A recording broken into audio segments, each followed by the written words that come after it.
Saya katakan man tasyabbaha biqaumin fahuwa minhum, itu hadis bermasalah itu.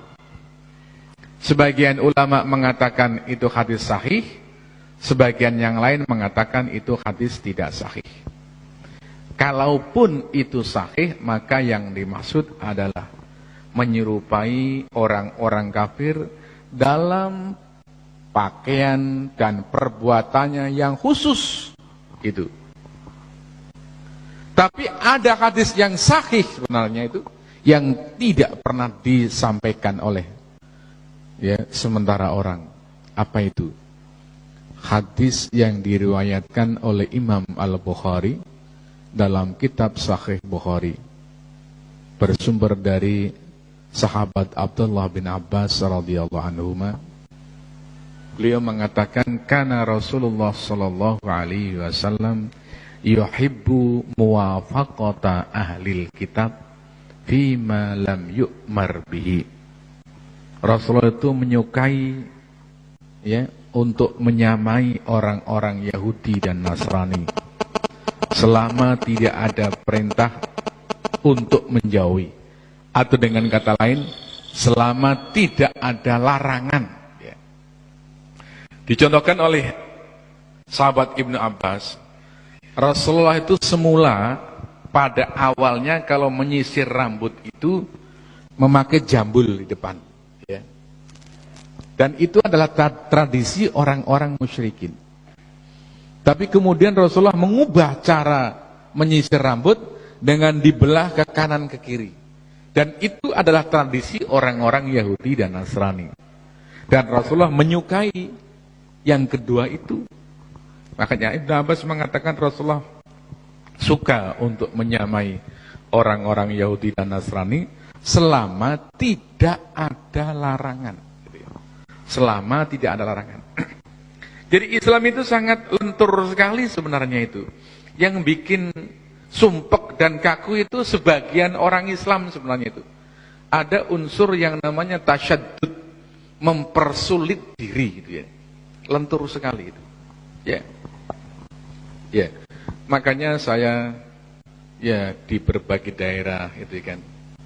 Apakah di Bali, di Papua, di daerah-daerah Dayak, itu saya sering sedikit nyentil. Anda bangun masjid kenapa? Kalau di Bali misalnya, kenapa enggak Anda adopsi itu budaya-budaya Bali? Perlunya apa? Orang Bali biar ketika masuk masjid itu tidak akan merasa asing gitu loh. Nah ini pendekatan budaya itu seperti itu. Orang tidak akan merasa asing karena ini adalah budaya sendiri. Di Nunukan misalnya, kemudian di Tarakan kami sebut juga, kenapa kamu bangun masjid, Anda bangun masjid? Kenapa ornamen-ornamen Dayak tidak kamu masukkan ke dalam masjid? Mungkin anggapannya ini haram gitu kan. Masjid itu mesti pakai gubah gitu loh. Kira-kira begitulah. Saya mengatakan gubah itu tidak berasal dari Islam. Coba sebutkan dari mana dalil bahwa Islam itu harus membentuk gubah seperti yang dalam bayang-bayang itu. Itu Islamic Center ya? Itu kan seperti itu tuh. Saya sekarang mengatakan yang namanya gubah itu berasal dari gereja. Gubah itu berasal dari gereja. Ketika Islam masuk ke Konstantinopel, pada abad ke-9 kalau tidak salah itu yang membawa ke sana adalah Sultan Muhammad Al-Fatih Ats-Tsani dari dinasti Utsmaniyah. Nah, di Konstantinopel yang kemudian diubah namanya menjadi Istanbul, ada gereja yang sangat besar, yaitu gereja Hagia Sophia. Gereja Hagia Sophia kemudian diubah fungsinya menjadi masjid. Sekarang udah jadi museum Nah, kemudian Sultan Ahmad dari Khilafah Utsmaniyah itu pingin membuat masjid yang megahnya seperti gereja Hagia Sophia. Dibangunlah masjid Sultan Ahmad yang kemudian kondang dengan sebutan Masjid Biru, ya, karena pas di baliknya ada laut yang airnya warna biru.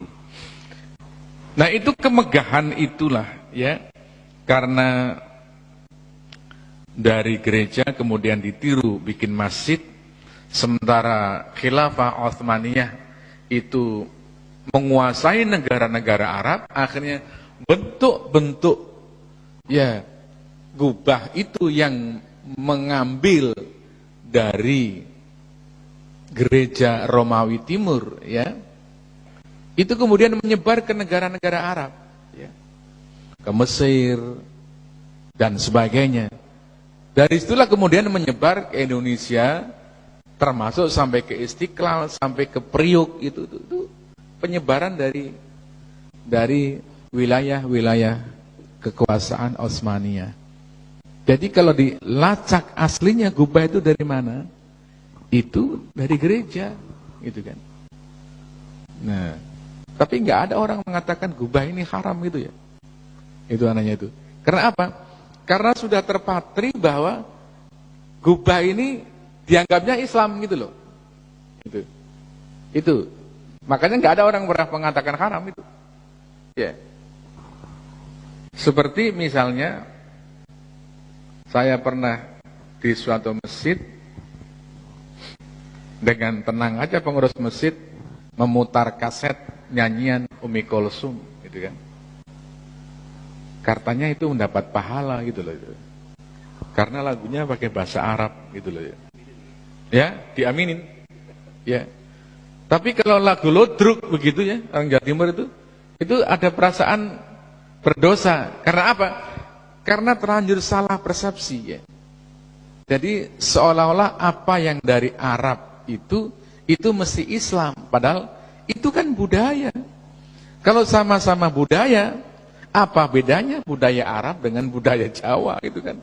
Sama sebenarnya itu kalau sama-sama dari segi budaya, dari sisi bahwa itu tidak ada dalil ya yang melarang dalam agama ya. Tadi kami sampaikan busana ya, berpakaian itu kan. Ya. Sebenarnya dalam Islam itu hanya mengamanatkan 4 hal saja yang kami rumuskan dalam 4T, yaitu pertama tutup aurat, tidak transparan, ya, tidak ketat, dan T keempat tidak menyerupai pakaian lawan jenis. Itu Islamnya sudah di situ itu. Nah, modelnya mau apa? Itu silahkan. Ya. Asal 4 ini sudah terpenuhi, T4, tutup aurat, tidak transparan, tidak ketat, tidak menyerupai pakaian lawan jenis, mau model apa silahkan. Gitu ya. Nah, itu Islamnya di situ. Ya.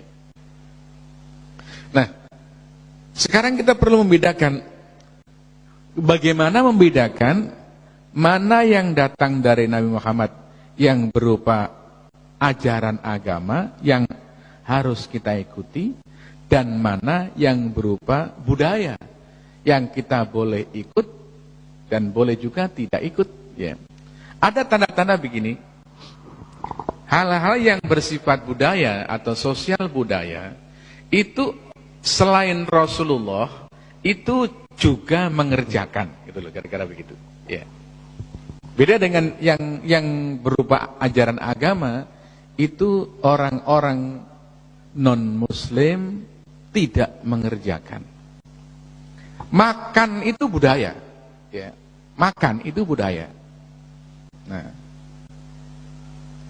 sebut aja misalnya makan roti orang Arab gitu, itu budaya Arab sudah itu makan roti itu.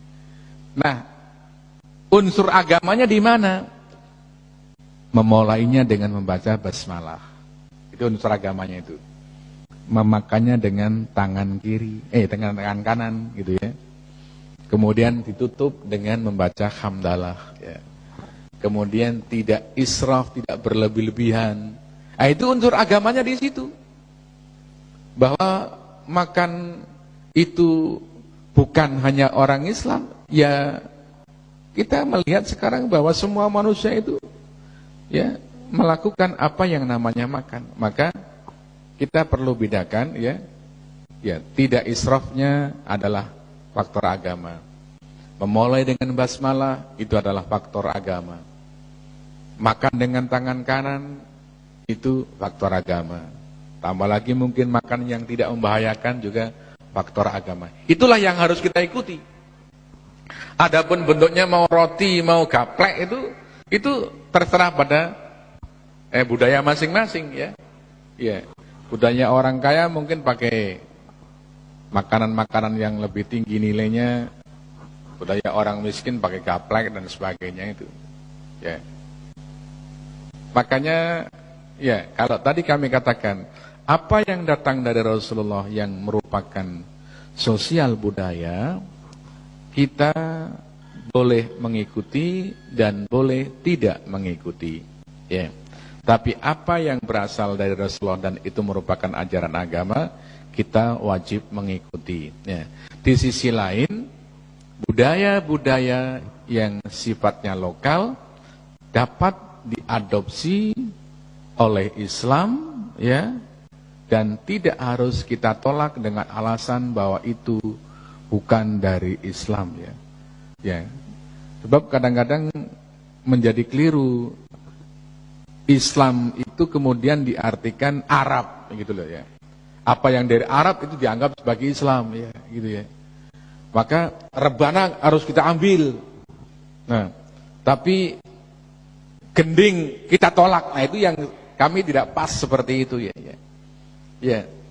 Kalau rebana kita ambil ya, kenapa gending kita tolak? Ya. Suatu saat kami datang di Papua, di Kaimana itu. Kami sampai berbicara kepada Bupati Kaimana waktu itu ya. Kenapa menyambut tamu harus memakai rebana begitu loh? Saya katakan rebana ini kan budaya Arab. Kenapa enggak pakai ya bunyi-bunyian orang Papua gitu kan? Pak Bupati waktu itu jawabannya, Pak, rebana itu di sini sudah menjadi milik orang Papua ya. Ya sudah kalau itu sudah.